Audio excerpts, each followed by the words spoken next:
for today's video, ang ating ulam ay manok. Saka ito lang kanin natin dahil diet daw tayo, sabi mama. Saka ako lang pala ngayon kakain mag-isa dahil noon na sila, gutom na sila. Saka ako naglinis ako doon sa kusina, ko ni mama. Saka ngayon ako lang muna mag-isa kakain. And guys, sarap yung ulam natin, guys.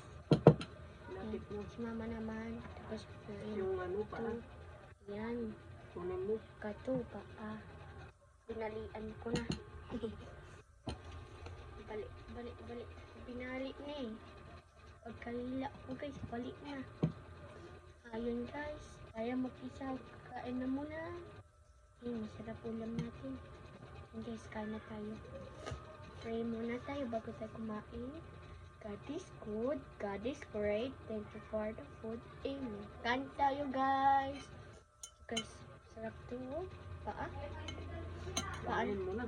Dito paa ng manok. Kain mo na. Parang paaman to ng dinosaur. Baby dinosaur. Ayan yung putol ni paa niya, oh.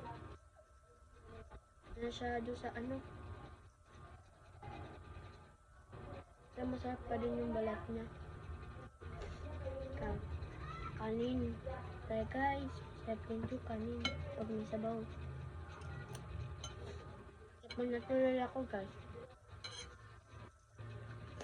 Dahil sa malamig. Lamig-lamig dito, guys, eh.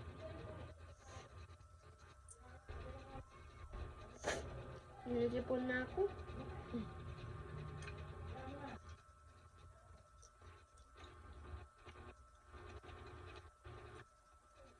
Yung guys, oh. Sarap. Di naputulan, no?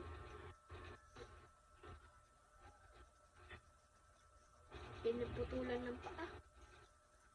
Wawa naman, no?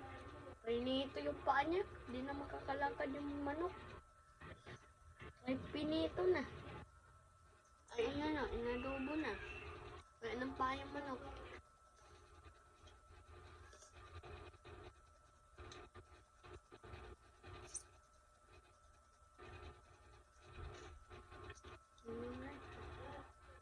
Lower doon na, nililigo. So, ako dito, kain na muna. Kasi kakatapos ko lang din gawa. Hugatin doon, guys. Hanggang ko, tag-init na. Ulan. Lahat na, hindi na ulamin.